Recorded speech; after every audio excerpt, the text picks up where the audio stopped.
Hey, this is a video I did on AI overview and AI search. It's an introduction to something called zero-click search. It's a training I gave to my clients here at Web 907, and I wanted to share it here with you.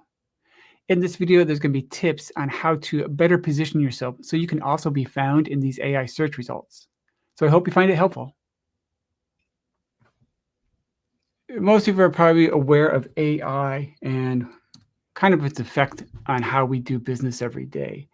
It's not just changing how we interact and how we get information, but it's really changing how people are finding you.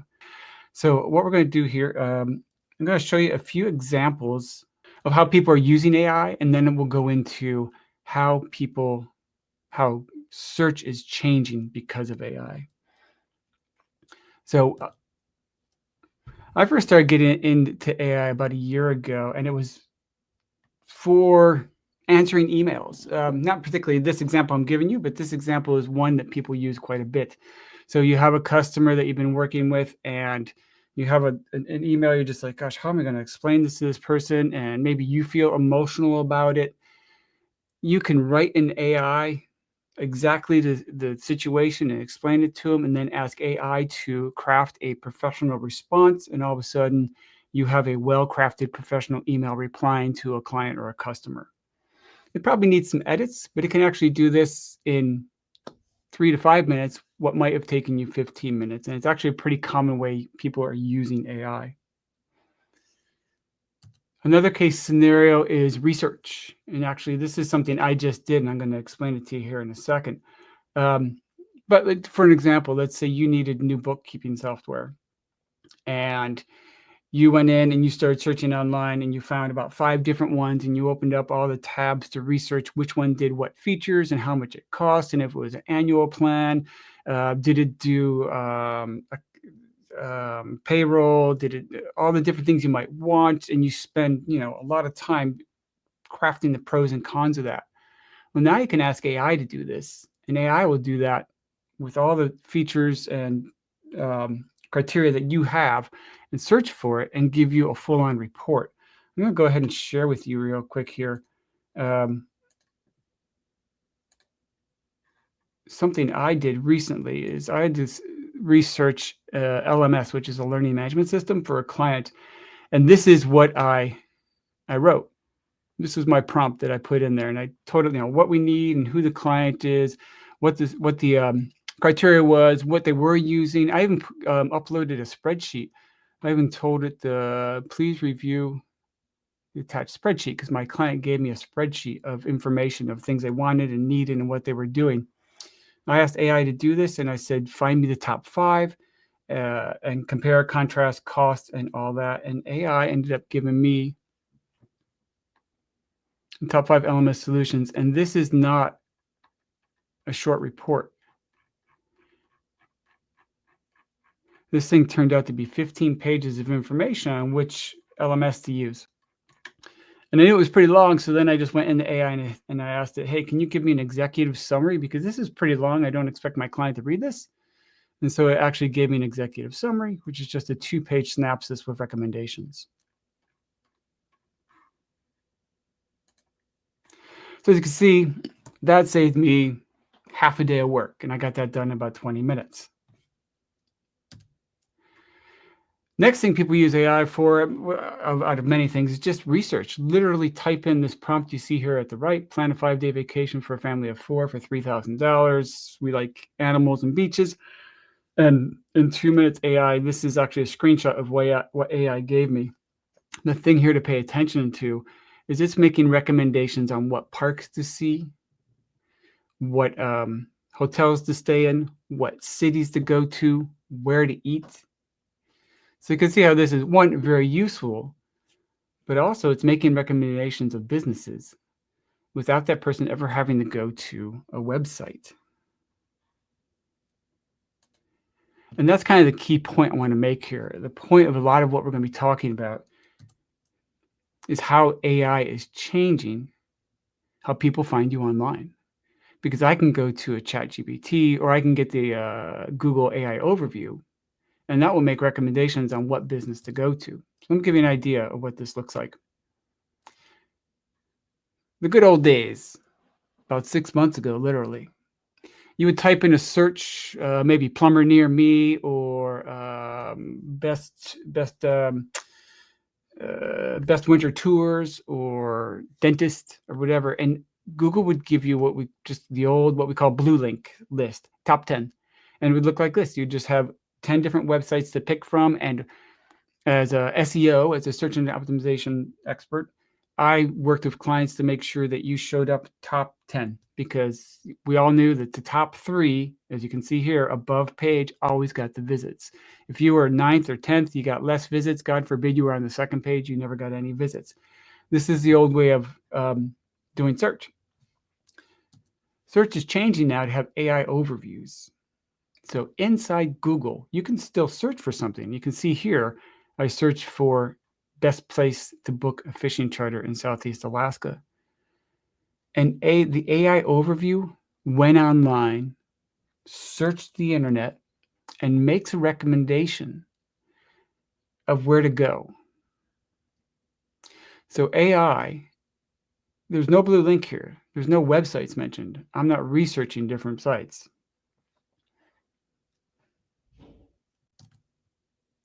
The other way to do this, and this is actually pure AI, is go right in the ChatGPT and just say, "Hey, I need a reliable plumber in Phoenix that can do kitchen renovations and has good reviews." I did this in ChatGPT, and this is the result I got. So ChatGPT searched the web, came up with business names here. I didn't even go into a browser. So what I'll show you here is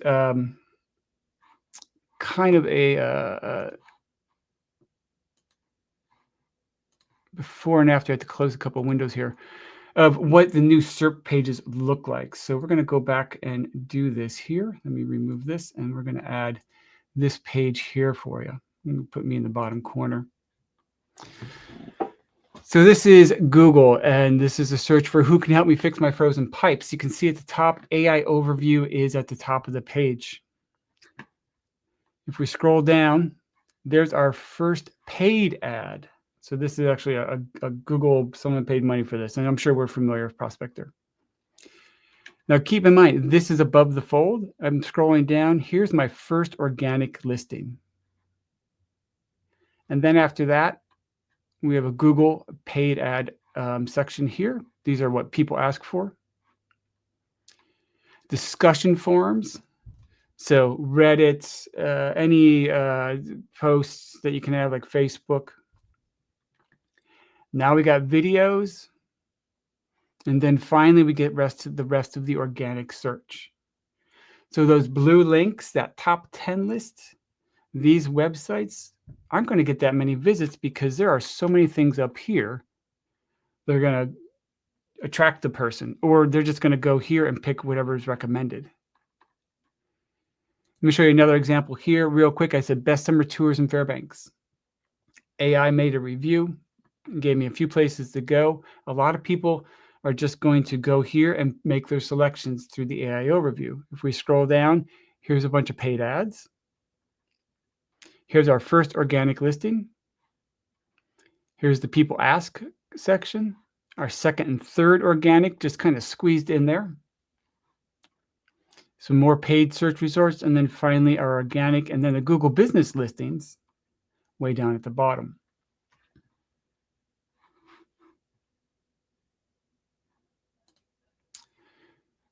So this is the new search, right? And why does this affect you? Because there's going to be a lot of people out there who are going to go into Google and literally just type in these type of things. They're going to ask questions about a business, about a service they need. And the thing that's changing most is that people aren't doing keyword focused searches. They're not going plumber near me or best tour in Fairbanks, even though I did that in example. They're being specific. They're doing what's either called long tail keywords or straight on full on sentences. where can I find a bakery that has gluten-free cookies and has highly rated espresso and a children's menu? Literally would type that in and get results that way.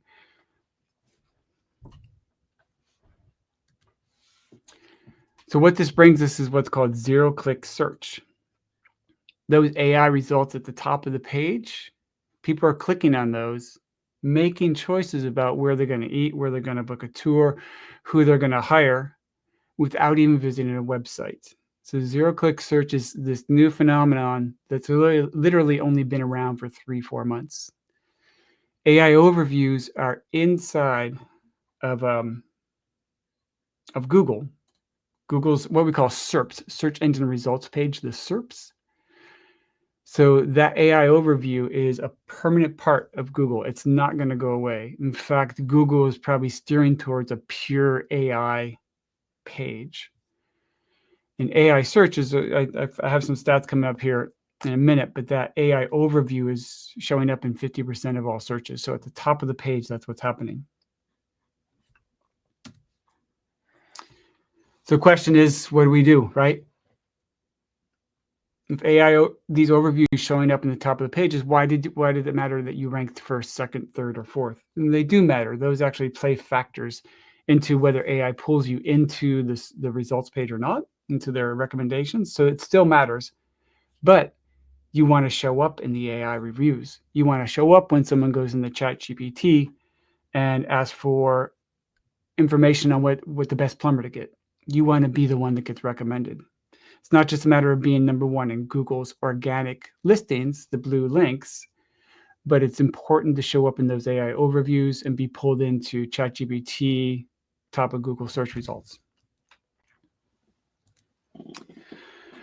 So I want to get into some practical things on how you can make this happen for your business, because this is going to be a cliche, but the future is here. The future is now. It's happening right in front of us. This is literally happening today. If you go in, you're going to see an AI overview, and right now we're ahead of the game. And so this is going to keep you ahead of the game. So we're going to go over these a little more in detail, but right away, it's a matter of your content on your website, how good it is, optimizing that content so it's structured in a way that AI can understand it quickly, understand what you do and who you serve. It's a matter of collecting reviews. AI is pulling information from all over, not just your website. And we'll get into creating FAQ content as well.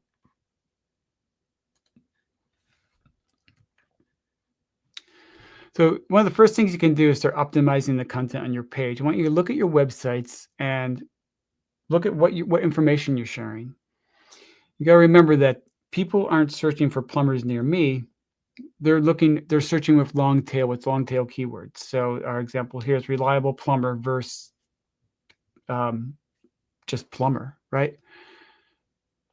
You want to keep your language as natural as possible on the page. So salesy corporate speak doesn't work. Vague stuff doesn't work that well. You really want to just get into the details of the information. So, for example, you wouldn't say something like, we bake cakes for a variety of occasions, right? You'd rather say, we make vanilla and chocolate cakes with buttered frosting, lightly salted, for birthdays, weddings, anniversaries, and graduations, right? That's really good information. That's the stuff AI is going to eat up. And so when someone types in, I need a caterer for my son's graduation, you're going to show up more than the person who says, we bake cakes for all occasions. So look at the information on your website and really niche it, really get that detailed information out there. Explain what you do, who you do it for, why you do it, etc. Increase the length of the pages. If you have 300 or less words on your page, you just need more. You need more content.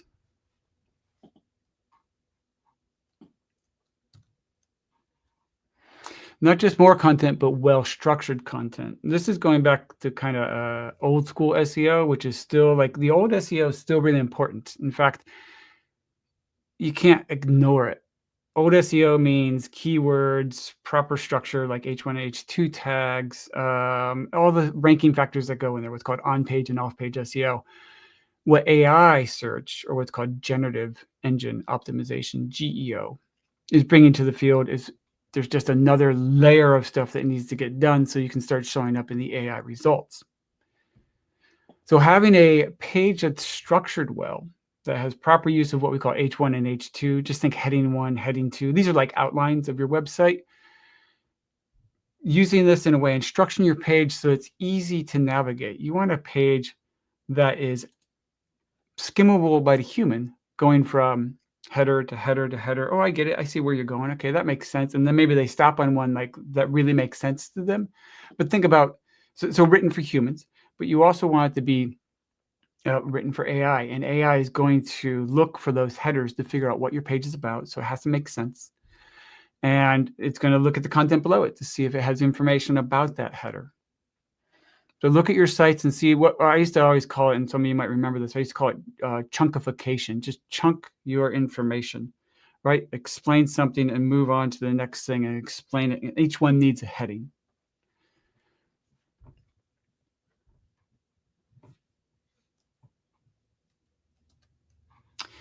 All right. No, a lot of you remember this because I've talked to many about this, but start collecting reviews. If you don't have reviews, get them. Not just get 1 or 2, but every customer that you get that you are sure or confident, I should say, that they're going to give you a good review, that they've had a good time, send them a link to your Google business profile so that they can do a review. And there's an easy way to get that link so that they don't have to like search for you and then try to figure out where their views are. There's a link that will there's a link that you can get that will send people directly to your Google business profile review and get that. But here's the catch. AI doesn't just pull from one place. AI pulls from Yelp and TripAdvisor and Cityscape and a whole bunch of different places to pull in its recommendations. In fact, of all the things, and that I've had this experience, and I just heard an AI podcaster talking about this. AI is pulling from Yelp, and Yelp is actually one of the ones that's, as far as SEO experts, is kind of falling out of favor because Yelp always wants you to buy stuff. But if you're not on Yelp, it might be a good thing to get on Yelp. Diversify where you're getting your reviews from. So not just Google Business Profile, but start sending people to TripAdvisor, or if you're in automotive, to something that's automotive specific, any industry specific platforms that you can think of that are related to your services. Get reviews there. So diversify those as much as possible. People trust the reviews that are coming out of AI. They trust. They've trusted Google reviews. Typically, they trust reviews in general, and it's the same for AI. If AI makes a top of page review about a top of page recommendation about a service, people are trusting this. And the thing is, the AI recommendation is 4 times more valuable than the blue link recommendation. The people that are clicking on those are already vetted, and they're at the there's a sales funnel out there. You kind of have the people at the top of the funnel who are just starting to do their search, and then you have the people that are buyer ready down towards the bottom. And that's the ones that AI overviews really target well. So that if I'm just about ready to book my tour, or I'm just about ready to find my plumber, and I get that AI overview and it makes a recommendation, the person that clicks that link is 4 times likely to hire that person than if they found it in the traditional blue link top 10 list.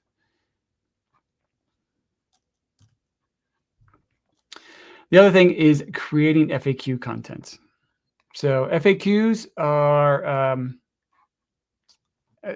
I just redid my website. I'm not sure how many of you have been to my website, or I'm not sure if how many of you have been to your own websites, right? It's kind of, we have them and we forget about them. But FAQs are really important now. And it's not just a matter of talking about your services. In fact, that's probably not the thing to do. You want to talk about the questions that people are asking and answering them in detail. And think of those questions that you're asking as literally the questions that people ask you on the phone. Take that question, make that a Q&A section, because those are the questions that people are typing in the AI. So when you make an FAQ, and you can make an FAQ page if you want to, and just have 5 or 10 FAQs there, and just literally think of, what is my client asking me? What is my customer asking me? And make that the full-on question, because that is likely the full-on question that someone's typing in the ChatGPT or into the browser now of the Google search. Because again, people aren't doing keyword-based research anymore. They're not typing in plumber near me. They're typing in who bakes gluten-free cakes for weddings, right? It's getting a little more specific. So think of FAQs in the way that you are literally talking to someone in a coffee shop. Regular language, a regular full-on question, long tail form questions. Now, there's a couple ways to go about FAQs. One is to just make an FAQ page on your website. And the other way is to make an FAQ section on each service that you have, or each tour that you have, or each product that you have. So that on that page at the bottom, there's 5 or 6 FAQs about that service. And then on the other page, there might be the same. So this has a couple benefits doing it that way. It's a little more work, but it can help you in the sense that if you have the FAQs on those pages and there's actually someone on your page, not just AI scanning it, that a lot of their questions that they have just before buying are getting answered, and it can help convince them to convert to a buyer, right? It can convert them to a buyer. But also, the more that you have out there, the more information AI has to pull in the answers it needs when people ask these questions. So the more chance you have of being selected in the AI overviews.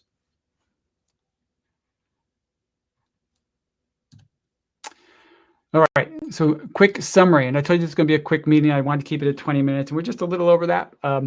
But here are the recommendations right now. And these, keep in mind, I want to really stress this. This is kind of baseline stuff. There are so many different things that we can be doing. I'm going to have other either articles or webinars, or based on what you got, your feedback from you as well, on this, on next steps, because there's other things you can do on your website. We haven't talked about images or video, infographics. We haven't talked about schema, which is kind of a more coding aspect of it. We haven't talked about contact page landing pages, right? We haven't talked about off-page stuff. We haven't talked about getting, what about social media and Reddit and Instagram and LinkedIn, right? So all these are valuable things to be starting to research. We'll get into those at a later date. But for now, these are the ones that I'm definitely go to your sites and just see this. I know some of you we're actually working with right now, and we're doing some of this for you now. But look at optimizing your content. Get it more natural language. Get more information in there. If you're just bullet points and short paragraphs, that's not enough. Start answering questions in detail. Make sure it's structured well with proper headings. There's a flow there that makes sense. And it's not just one big long paragraph of information. Break it up and chunkify it. Do your best to get as many reviews as possible on a variety of platforms, and create some FAQs. The FAQ is actually probably the easiest part, because you know what people are asking you every day. You know what your clients and customers want. So that might be the first thing to do. And start doing that, and then figure out, do we just add a page, or do we just add this to our sites, to our services? All right, so let's do a quick Q&A. I see one in here already. If they don't mind, I'm just going to show this on here. And the question is, should we have links on our website directly to reviews? Does that improve AI search? I think what you're asking, do you want people to have a link on there that says review us today, and then they just click on it and review you? Or you just say and pull in the reviews? I'll answer both. I'll answer both of those. Having a click here to leave a review isn't a bad thing to have on there. You can put it in your footer, or you can put it at the bottom of each of your services or tours or products. Leave a review here. I don't know if that's going to generate any reviews. I don't know if people are actually going to go there and do it. The best way to get a review is to ask. It's kind of like nonprofit fundraising. The best way to get a donation is to ask. And so the case in this case, I'm not sure that would generate any reviews, and I'm not sure it's going to help you get found any better by the AI, but putting the actual reviews on your page does. And Rod, I actually know that we're doing that for you now. We have some revamps going on. So getting those reviews, not just getting reviews from people, but then taking those reviews and putting them on your page helps a lot. And there's a few things with that also. Those reviews on your page will help someone who's actually on your page convert them to someone who uses your product. It's called social proofing. So you social proof your site with, yeah, we just said we did all this. Now here's a review that confirms that we do this. But also AI will find that on your site and see that review. So it helps there. Okay, another one. Do we put hashtags on our website on the review responses? Or our website on our review responses. Hashtagging is a way to share them, I think, is what you're saying, kind of like hashtag review is here. Maybe you want to explain that a little better, but when I think of hashtags, it's kind of like if I'm putting a social post out there, I put a hashtag on there. So, review us today. And that's one way to help generate reviews. So if you're thinking about generating reviews, you can hashtag that. I think the best way to get reviews is just ask. Go to the client, go to the customer, and just make an email template and include the link to the review and ask them to review. Oh, this is a great question, Jen. When I respond to reviews, what info should we add? First of all, excellent to respond. It's important you respond to every single review you get, whether it's just like hey, thanks, glad you enjoyed our cakes, right? Glad you enjoyed there. So you always want to thank and validate them. What they're saying these days is if you can get a review that mentions a service, mentions a product, mentions a tour, you can actually get them to mention that in the review. That helps because then AI sees the review about the service, not just had a great time, I'm going to go here again, highly recommend, but they provided us the best wedding cake for the most affordable price. Now, you don't want to prompt people to say specific things, but you could ask them to review a service. So responding is always important. And confirm their review, and then I always put something like looking forward to working with you on your SEO, if that's something I'm doing with them, right? Really looking forward to helping you grow your website would be something I would say. Hey, I really appreciate you showing up, and I look forward to working with you on anything that you need. If you need any information, you can book an appointment with me, and it's free. You're all clients of mine, so you have free appointments. We spend 15, 20 minutes and just talk about a plan on what should you do first, and we can audit your site and just kind of pinpoint the things that are going to serve you best, because everybody's at a different level with their sites. And some people might need better content. Some people need to work on the reviews. Some people could get the FAQs first, etc. So I'm happy to help you with that. All right. Until then, folks, we'll talk to you soon. I'm so glad you came in. And I would love any feedback you have. You can send it to me in emails. We'll talk to you soon. Hey, thanks for watching this video. I hope you found the tips in here helpful and actionable. If you want to be notified of any upcoming trainings or articles that I publish or videos that I release, just go down in the description below. You'll see there's a little subscribe button, and they'll put you on our newsletter. Easy as that. Thanks so much for watching. And hey, if you like this, be sure to give it a thumbs up and share it if you feel so inclined. You take care.